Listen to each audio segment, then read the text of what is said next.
Hi ನಮಸ್ತೆ friends, welcome to my channel. ಇವತ್ತಿನ ವಿಡಿಯೋದಲ್ಲಿ ಶಿವರಾತ್ರಿ ಹಬ್ಬದ ವಿಶೇಷವಾಗಿ ಉರಿಗಡ್ಲೆ ತಂಬಿಟ್ಟು ಯಾವ ರೀತಿಯಾಗಿ ತುಂಬ ಸುಲಭವಾಗಿ ಮಾಡೋದು ಅಂತ ತಿಳಿಸ್ಕೊಡ್ತೀನಿ. ಈ ತಂಬಿಟ್ಟು ಮಾಡೋದಕ್ಕೆ ಯಾವುದೇ ಪಾಕ ತೆಗೆಯೋ ಅವಶ್ಯಕತೆ ಇಲ್ಲ, ತುಂಬ ಈಸಿಯಾಗಿ ಪ್ರಿಪೇರ್ ಮಾಡ್ಕೊಳ್ಬೋದು. ಹಾಗಿದ್ರೆ ಬನ್ನಿ ಈಗ ಹೇಗೆ ಮಾಡೋದು ಅಂತ ನೋಡೋಣ. ನೋಡಿ, ಫಸ್ಟು ಒಂದು ಮಿಕ್ಸಿ ಜಾರ್ಗೆ ಈ ಕಪ್ಪಲ್ಲಿ 1 ಕಪ್ ಉರಿಗಡ್ಲೆ ಹಾಕ್ಕೊಂಡು ತರಿಯಾಗಿ ಪೌಡ್ರ್ ಮಾಡ್ಕೊಳ್ತೀನಿ. ನೋಡಿ, ಈ ರೀತಿಯಾಗಿ ತರಿಯಾಗಿ ಪೌಡ್ರ್ ಮಾಡ್ಕೊಂಡಿದ್ದೀನಿ. ಈಗ ಇದು ರೆಡಿ ಆಗಿದೆ. ಇದನ್ನು ತೆಗೆದು ಒಂದು ಮಿಕ್ಸಿಂಗ್ ಬೌಲ್ಗೆ ಹಾಕ್ಕೊಳ್ತೀನಿ.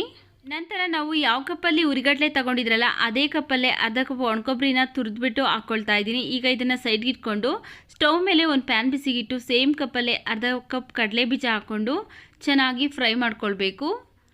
ಇದ್ರ ಸಿಪ್ಪೆ ಎಲ್ಲ ಬಿಡೋದಕ್ಕೆ ಸ್ಟಾರ್ಟ್ ಆಗುತ್ತೆ, ಹಾಗೆ ಲೈಟಾಗಿ ಕಲರ್ ಸಹ ಚೇಂಜ್ ಆಗುತ್ತೆ. ನೋಡಿ, ಈ ರೀತಿಯಾಗಿ ಈಗ ಇದು ರೆಡಿ ಆಗಿದೆ. ಸ್ಟವ್ನ ಆಫ್ ಮಾಡಿಕೊಂಡು ಕಂಪ್ಲೀಟಾಗಿ ತಣ್ಣಗಾದ್ಮೇಲೆ ಇದ್ರ ಸಿಪ್ಪೆನೆಲ್ಲ ಬಿಡಿಸಿ ಇಟ್ಕೊಳ್ತೀನಿ.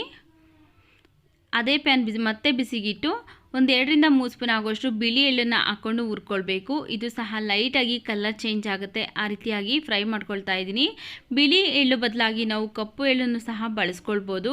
ನೋಡಿ, ಈಗ ಇದು ಹುರ್ಕೊಂಡಾಗಿದೆ. ಇದನ್ನು ಸ್ಟವ್ನ ಆಫ್ ಮಾಡಿಕೊಂಡು ಪಕ್ಕಕ್ಕೆ ಇಟ್ಕೊಳ್ತೀನಿ. ಜಾರ್ಗೆ ನಾವು ಹುರಿದಿಟ್ಕೊಂಡಿರುವಂಥ ಕಡಲೆ ಬೀಜದಲ್ಲಿ ಸಿಪ್ಪೆನೆಲ್ಲ ತೆಗೆದು ಈಗ ಮಿಕ್ಸಿ ಜಾರ್ಗೆ ಹಾಕ್ಕೊಂಡು ತರಿಯಾಗಿ ಪೌಡ್ರ್ ಮಾಡ್ಕೊಳ್ಬೇಕು. ನೋಡಿ, ಈ ರೀತಿಯಾಗಿ ತರಿಯಾಗಿ ಪೌಡ್ರ್ ಮಾಡ್ಕೊಳ್ಬೇಕು.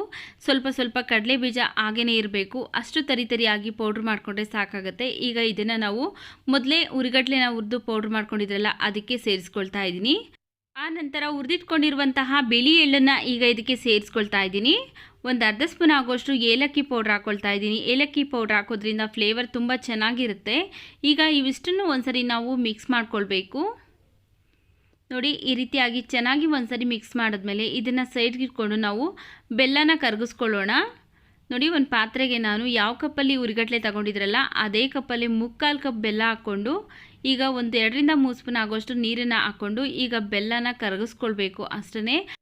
ನೋಡಿ, ಇಲ್ಲಿ ನಾನು ಪಾಕ ಮಾಡ್ಕೊಳ್ತಾ ಇಲ್ಲ, ಬೆಲ್ಲನ ಅಷ್ಟೇ ಜಸ್ಟ್ ಕರಗಿಸ್ಕೊಳ್ತಾ ಇದ್ದೀನಿ ಅಷ್ಟೇ. ಈ ರೀತಿಯಾಗಿ ಬೆಲ್ಲ ಎಲ್ಲ ಚೆನ್ನಾಗಿ ಕರಗಿದ ಮೇಲೆ ಈ ಬೆಲ್ಲನ ಈಗ ನಾವು ಶೋಧಿಸ್ಕೊಳ್ಬೇಕು.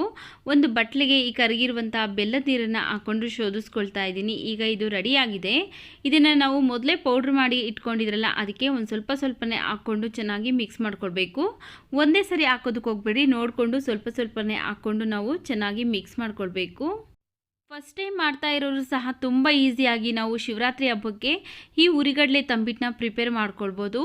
ಪಾಕ ಮಾಡೋಷ್ಟು ಇರೋದಿಲ್ಲ, ಬೆಲ್ಲನ ಕರಗಿಸ್ಕೊಂಡ್ರೆ ಸಾಕಾಗುತ್ತೆ. ತುಂಬ ಈಸಿಯಾಗಿ ಮಾಡ್ಕೊಳ್ಬೋದು. ಈ ವಿಡಿಯೋ ನೋಡಿದ್ಮೇಲೆ ಖಂಡಿತ ನೀವು ಟ್ರೈ ಮಾಡಿ. ನೋಡಿ, ಈಗ ಎಲ್ಲ ಬೆಲ್ಲದ ನೀರನ್ನು ಹಾಕ್ಕೊಂಡು ಒಂದ್ಸರಿ ಇವಿಷ್ಟು ಮಿಕ್ಸ್ ಆಗೋ ಥರ ಮಿಕ್ಸ್ ಮಾಡ್ಕೊಳ್ತಾ ಇದ್ದೀನಿ. ನೋಡಿ, ಮಿಕ್ಸ್ ಮಾಡ್ಕೊಂಡಾಗಿದೆ. ಈಗ ಇದು ಸ್ವಲ್ಪ ಬಿಸಿ ಇರುತ್ತೆ, ಬಿಸಿ ಕೈ ತಡೆಯಲ್ಲ ಅನ್ನೋರು ಒಂದು ಸ್ವಲ್ಪ ತುಪ್ಪ ಸವರ್ಕೊಂಡು ಉಂಡೆನ ಕಟ್ಕೊಳ್ಬೇಕು.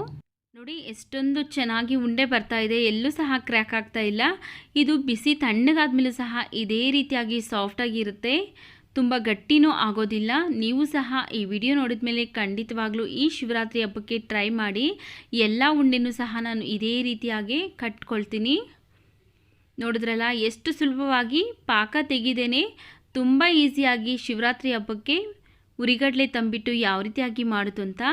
ಈ ವಿಡಿಯೋ ನಿಮಗೆ ಇಷ್ಟವಾಗಿದ್ದರೆ ಈ ವಿಡಿಯೋಗೊಂದು ಲೈಕ್ ಮಾಡಿ, ಈ ವಿಡಿಯೋನ ನಿಮ್ಮ ಫ್ಯಾಮಿಲಿ ಫ್ರೆಂಡ್ಸ್ಗೆ ಶೇರ್ ಮಾಡಿ. ನಮ್ಮ ಚಾನಲ್ಗೆ ನೀವಿನ್ನೂ ಸಬ್ಸ್ಕ್ರೈಬ್ ಮಾಡ್ಕೊಳ್ಳದೆ ನೋಡ್ತಾ ಇದ್ದರೆ ಪ್ಲೀಸ್ ಸಬ್ಸ್ಕ್ರೈಬ್ ಮಾಡಿಕೊಂಡು ಸಪೋರ್ಟ್ ಮಾಡಿ. ಮುಂದೆ ಒಂದೊಳ್ಳೆಯ ವಿಡಿಯೋದೊಂದಿಗೆ ಭೇಟಿ ಆಗೋಣ. ಅಲ್ಲಿವರೆಗೂ ವಿಡಿಯೋ ನೋಡಿದ್ದಕ್ಕಾಗಿ ಧನ್ಯವಾದಗಳು.